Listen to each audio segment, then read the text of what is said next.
Facebook খুললে শুধু সুমিদের বাড়ি, ধুর মাথা খারাপ হয়ে যাচ্ছে। ভেবেছিলাম রোস্ট করব না, বাট একটা মেয়ে শ্রাদ্ধ বাড়ির ব্লগ বানিয়ে বয়ফ্রেন্ড অদল বদল করে 108 জনের কাছে রোস্ট হয়ে এত গালাগালি খেয়ে আরো কত না স্ট্রাগল করে একটা সুন্দর বাড়ি বানালো। একটা মেয়ে হয় মা বাবার জন্য এত কিছু করছে, সত্যি খুবই ভালো লাগছিল। কিন্তু 3 দিনে 300টা ভিডিও গৃহপ্রবেশের, ভাই পাগল আছে নাকি? না মানে বাড়ি বানাতে যত টাকা খরচা হয়েছে সেই টাকাটা কি এই গৃহপ্রবেশের ভিডিওগুলো থেকে তুলবে ভেবে রেখেছিলে? লিটারালি পাগলা হয়ে যাচ্ছি। ফেসবুক খুললেই সুমির বাড়ির ভিডিও মনে হচ্ছে যেন আমাদের জোর জবরদস্তি দেখানো হচ্ছে।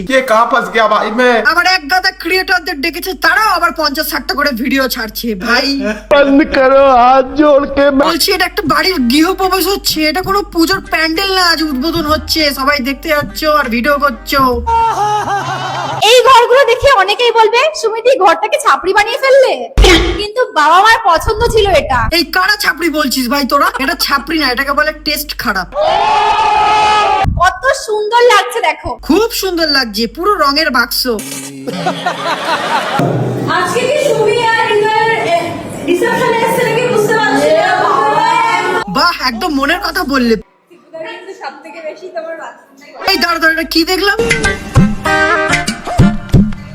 একটা বাথরুমের মধ্যে 2খানা প্যান। ये सब क्या देखना पड़ रहा है? কত ভালোবাসা হৃদয় আর সুমির, দেখতে পাচ্ছ? হৃদয় বাংলা স্টাইলে হাঁকবে আর সুমি ওয়েস্টার্ন স্টাইলে হাঁকবে, দুজন মিলে পাশাপাশি হাঁকবে। পিন্টুর সাথে থাকাকালীন এই সুন্দর বাড়িটা বানানো শুরু করলো, আর গৃহপ্রবেশ করলো নাকি হৃদয়। সেই বাথরুমে একসাথে হাঁকবে নাকি হৃদয়, ভাবা যায়? খেলা এখনো শেষ হয়নি, এখন তো সবে গৃহপ্রবেশ গেল। গৃহপ্রবেশে পাওয়া গিফট গুলো কি হবে? হ্যাঁ, এরপরে আবার শুরু হবে কি কি গিফট পেলাম। ভিডিওটা এডিটিং করতে করতে বাথরুমে এলাম, কি মনে হলো ফেসবুকটা একটু খুললাম, খুলে দেখি শুরু হয়ে গেছে ইতিমধ্যে, মানে গিফট কি কি পেলাম। ফোনটা কি এর মধ্যে ঢুকিয়ে দেবো, বুঝতে পারছি না, ভালো লাগে। যাই হোক বন্ধুরা, তোমাদেরও কি আমার মতো অবস্থা সেটা তোমরা কমেন্ট করে জানাও। আর নেক্সট ভিডিওতে তাহলে তোমার সাথে আবার দেখা হচ্ছে। ততক্ষণের জন্য তোমরা ভালো থাকো, সুস্থ থাকো, আর আমার ভিডিও দেখতে থাকো। টাটা।